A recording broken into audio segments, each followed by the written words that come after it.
جیسے ہی تیسرا دن آتا ہے تمہاری قبر کی زندگی کا، جب 3 دن گزرتے ہیں تمہاری ناک کے ذریعے سے پیٹ کی چیزیں باہر آنے لگتی ہیں، ناک اور منہ سے نکلنے لگتی ہیں، اور 40 دن تو بہت دور کی بات ہے۔ جسموں کا خیال کرتے ہو، میں تمہیں بتاتا ہوں اس جسم کی حیثیت کیا ہے، یہ جو چمڑی ہے اس کی حیثیت کیا ہے، یہ جو گوشت پوست ہمارے جسموں پر ہے اس کی حیثیت کیا ہے پتہ ہے تمہیں؟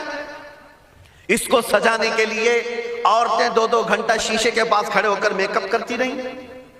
اب عورتوں کی طرف سے یہ میک اپ، لالی پاؤڈر اور کنگھیاں بالوں کو سجاتے رہے، اور تم اپنی باڈی کو بناتے رہے جیم میں جا جا کر کے۔ اب اس جسم کی حیثیت سنو، جس دن روح نکلی تمہارے جسم سے اور جب جنازہ لے جایا گیا، قبر میں تمہارے سب سے عزیز لوگ رکھ کر کے آتے ہیں، تختیاں قبر کی بند کر کے آتے ہیں، اتنی چھوٹی قبر کہ کروٹ لینے کی بھی جگہ نہیں ہوتی، ہاتھ پھیلانے کی بھی جگہ نہیں ہوتی۔ آج اپنے پلنگ پر سو کر کے دیکھو، کسی کا ہاتھ ٹچ ہو رہا ہے تو نیند نہیں آتی، لیکن قبر میں اتنی تاریک جگہ پر، چھوٹی سی جگہ پر، تنگ جگہ پر چھوڑ دیا جاتا ہے کہ مردہ کروٹ بھی نہیں لے پاتا، پھر پلس اس کو اوپر سے نیچے سے پیٹ سے باندھ کر کے رکھ دیا جاتا ہے۔ تمہیں پتا ہے اب حکماں نے جو لکھا ہے وہ سنو بزرگوں نے، جیسے ہی تیسرا دن آتا ہے تمہاری قبر کی زندگی کا، جب 3 دن گزرتے ہیں تمہاری ناک کے ذریعے سے پیٹ کی چیزیں باہر آنے لگتی ہیں، منہ کے ذریعے سے انتڑیاں یا جو بھی اندر کا لیکویڈ ہے سب باہر آتا ہے۔ 5ویں دن کان کے اندر سے بھیجا نکلنے لگ جاتا ہے، یہ جو بھیجا سر کے اندر ہے وہ ختم ہو کر کے سڑ کر کے پیپ کی شکل میں کانوں سے باہر آنے لگ جاتا ہے، ناک اور منہ سے پیٹ کی چیزیں، کلیجہ خون بن جاتا ہے، دیگر چیزیں سب کان اور ناک اور منہ سے نکلنے لگتی ہیں، اور 40 دن تو بہت دور کی بات ہے، 8ویں دن اس کا پیٹ پھٹ جاتا ہے، پیٹ پھولتے پھولتے پھٹ جاتا ہے، اور جیسی پیٹ پھٹتا ہے قبر میں کیڑے پیدا کیے جاتے ہیں۔ تم 1000 کوشش کر لو لیکن وہ کیڑے اسی کے لیے پیدا ہی کیے جاتے ہیں، ان کی غذا ہے، وہ ناک سے نکلا ہوا گودا، منہ سے نکلا ہوا گودا کھانے کے لیے کیڑے جمع ہو جاتے ہیں، پورے جسم پر طاری ہو جاتے ہیں۔ پیٹ جب پھٹ جاتا ہے تو اتنی شدید تعفن والی بو آتی ہے کہ قبریں بند ہوتی ہیں، ورنہ کئی لوگ صرف بو سے بیمار ہو جاتے ہیں، کئی لوگ۔ اور یہی ہمارے جسم کی حیثیت ہے، یہی ہمارے جسم کی حقیقت ہے۔ اور چند دن گزر جاتے ہیں کہ اس کی آنکھوں کی پتلیاں لٹک کر کے باہر نکلتی ہیں، اس کی آنکھوں کی پتلیاں باہر آ جاتی ہیں اور گڑے پڑ جاتے ہیں۔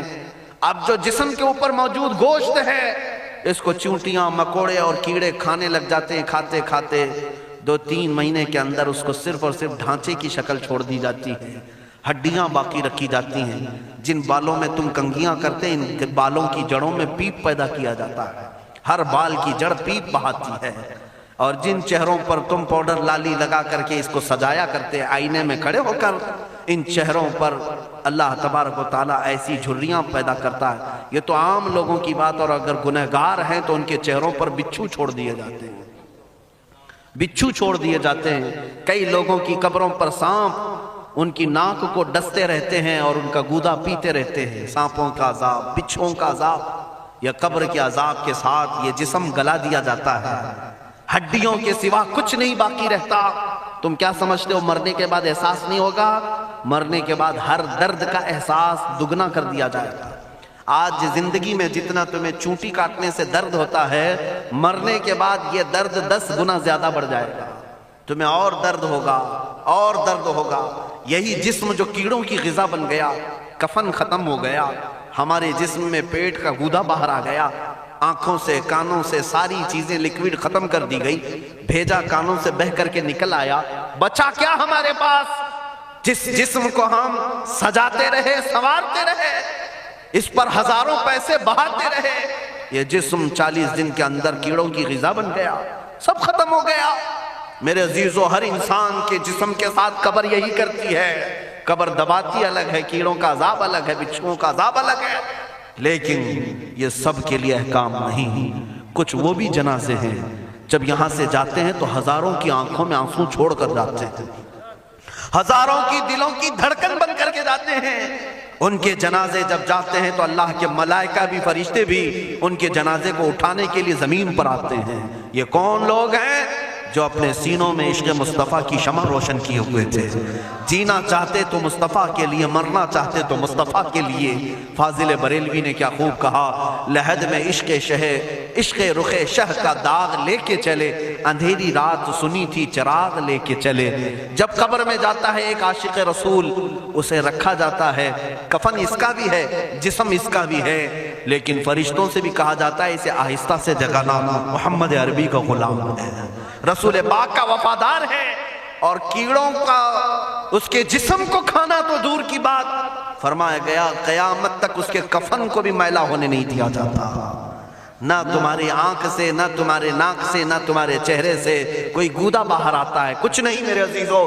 جسم تر و تازہ سلامت رکھا جاتا ہے.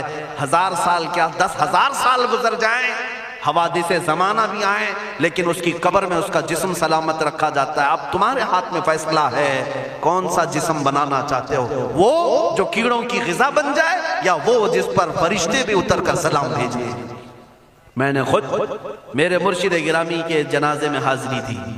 حضور تاج الشریعہ بدر الطریقہ رحمت اللہ تعالی علیہ، جس مرد قلندر نے اپنی پوری زندگی عشق مصطفیٰ میں گزاری ہے. آج تم نعرے لگاتے ہو تاج الشریعہ تاج الشریعہ، ان کے شب و روز دیکھے تھے کبھی؟ ان کی صبح اور شامیں دیکھی تھی کبھی؟ بہت پیر ہوں گے جو باہر پیر ہوں گے، اندر پیر ہوں گے، لیکن تاج الشریعہ کو میں نے اندر بھی دیکھا ہے، باہر بھی دیکھا ہے. آنکھیں بند بھی ہوتی، آنکھوں سے اگر کوئی چیز نظر بھی نہیں آ رہی ہوتی، تب بھی اتنا خیال ہوتا کہ کہیں سطر تو نہ کھل گیا ہو، کہیں پائجامہ اوپر تو نہیں ہو گیا ہو. سونے کے حالت کی بات کر رہا ہوں، کوئی نہ ہو تب بھی یہ خیال باقی رہتا. کون سا ایسا دن گزرتا جب وہ دلائل الخیرات نہیں پڑھ رہے ہوتے، قصیدہ بردہ شریف نہ پڑھ رہے ہوتے، ہزاروں سفر کی مصروفیات کے باوجود حضور پاک کی محبت کے نغمات میں کوئی کمی نہیں آئی. لیکن میں آج آپ کو ایک بات بتا دوں، جب انتقال ہوا وہ جمعہ کی شام تھی، اور ہمارے مردوں کو 6 گھنٹے 10 گھنٹے میں ہم کو قبرستان سپرد کرنا پڑتا. 12 گھنٹے رکھ دیں تب بھی فریج منگوانا پڑ جاتا ہے، اس کے بعد قبرستان کے حوالے کر دیں. میرے مرشد گرامی کے انتقال کے بعد 48 گھنٹے رکھے گئے تھے، 48 گھنٹے رکھے گئے، اور اس کے بعد جنازہ پاک کو غسل دے کر لایا گیا. یہ فقیر قادری جنازے کی گاڑی میں شریک رہا، حضرت کے قدم پکڑ کر کے میں قبر تک رہا. میں آپ کو صرف اس لیے یہ بات عرض کر رہا ہوں کہ جب گاڑی جنازے کی چلتی تھی، میں نے زندگی میں بھی حضرت کے ہاتھ پکڑ کر کے ادھر ادھر چلایا. حضرت کے ساتھ جب جانا ہوتا تو بازوؤں کو ہم تھامے ہوتے، ہم کیا چلاتے، ہمیں وہ خود چلا رہے ہوتے، لیکن یہ ہم برکت کے لیے پکڑے ہوتے. جو نرم و ملائم جسم تھا، میں نے وفات کے بعد جنازے میں کھڑا ہو کر کے دیکھا، قدموں کو پکڑ کر نہ نرمی میں کمی آئی، نہ ملائم ہونے میں کوئی کمی تھی. اور جب گاڑی آگے چلتی تھی،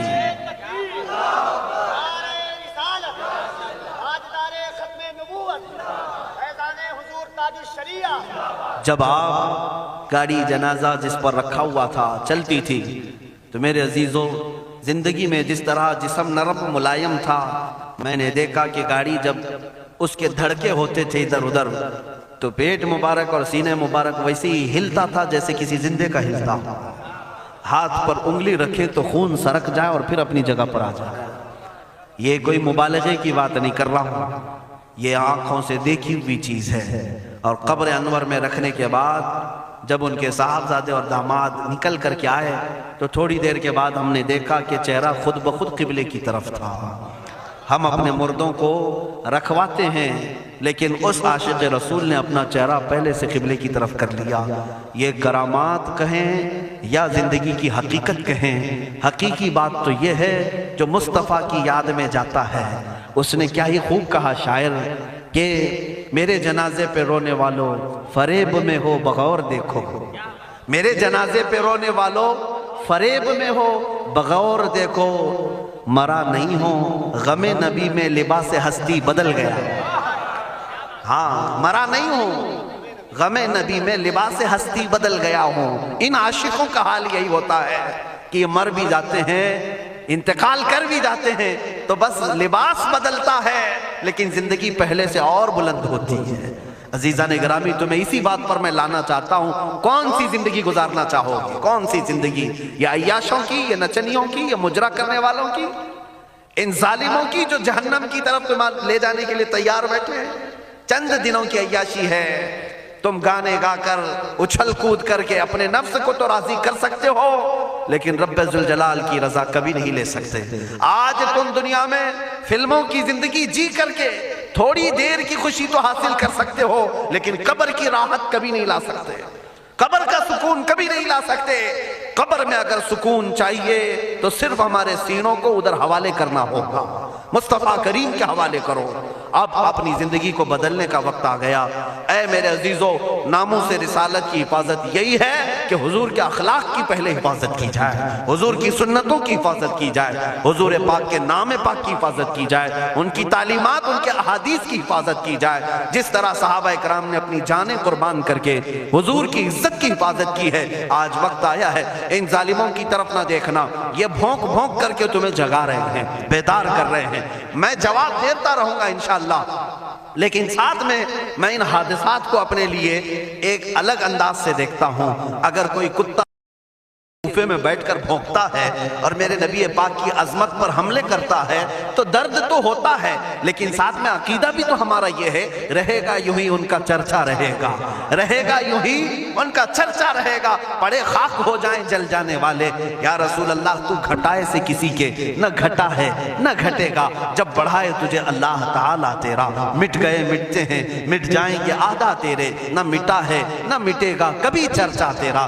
یہ کتے کتاب لکھ کر کے کہتے ہیں محمد عربی کا چرتر، ان کے اخلاق، ان کے کردار برے تھے، اور ایسی کوئی چیز نہیں ہے اسلام میں جس سے امپریس ہو کر اسلام قبول کیا جانا چاہیے۔ محمد صلی اللہ علیہ وسلم کے نام کو اسلام سے ہٹا دینا چاہیے۔ ان ظالموں کو میں جواب دینا چاہتا ہوں، اے مسلمانوں، یہ تمہیں جگانے کے لیے آ رہے ہیں، یہ تمہیں بیدار کرنا چاہ رہے ہیں۔ اب اٹھو اور یہ بتاؤ تم کہاں کہاں سے میرے نبی کو مٹاؤ گے، کہاں کہاں سے؟ ارے ہمارے گھروں میں بچوں کی ولادت بھی ہوتی ہے، کان میں اگر ہم اللہ کا نام لیتے ہیں تو ساتھ میں محمد کا بھی نام ہے۔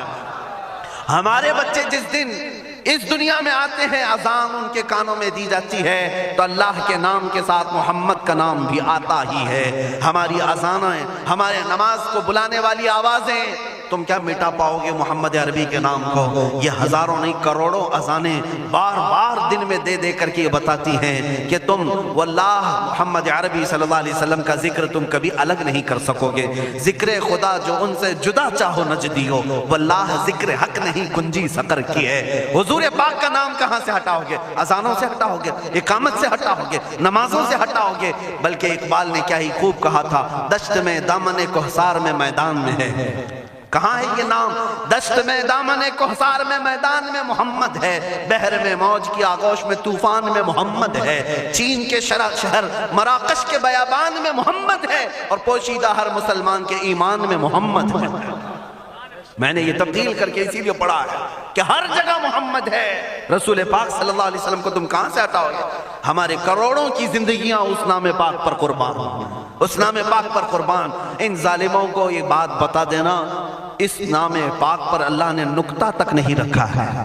محمد عربی صلی اللہ علیہ وسلم کے نام پاک پر نقطہ تک نہیں، عیب تو بہت دور کی بات ہے۔ اور مٹانے کی بات کرتے ہو، مٹانے کے لیے تم اس کا ایک لفظ تک نہیں مٹا پاؤ گے۔ محمد عربی اس عظیم ہستی کا نام ہے جس کی جڑیں تحت الثری میں ہیں، جس کی شاخیں اوج ثریا پر ہیں۔ حضور پاک صلی اللہ علیہ وسلم کو اللہ نے رفعنا لک ذکرک کہہ کر کے بلند فرما دیا ہے۔ کسی کے گھٹانے سے حضور کا نام کبھی نہیں گھٹے گا۔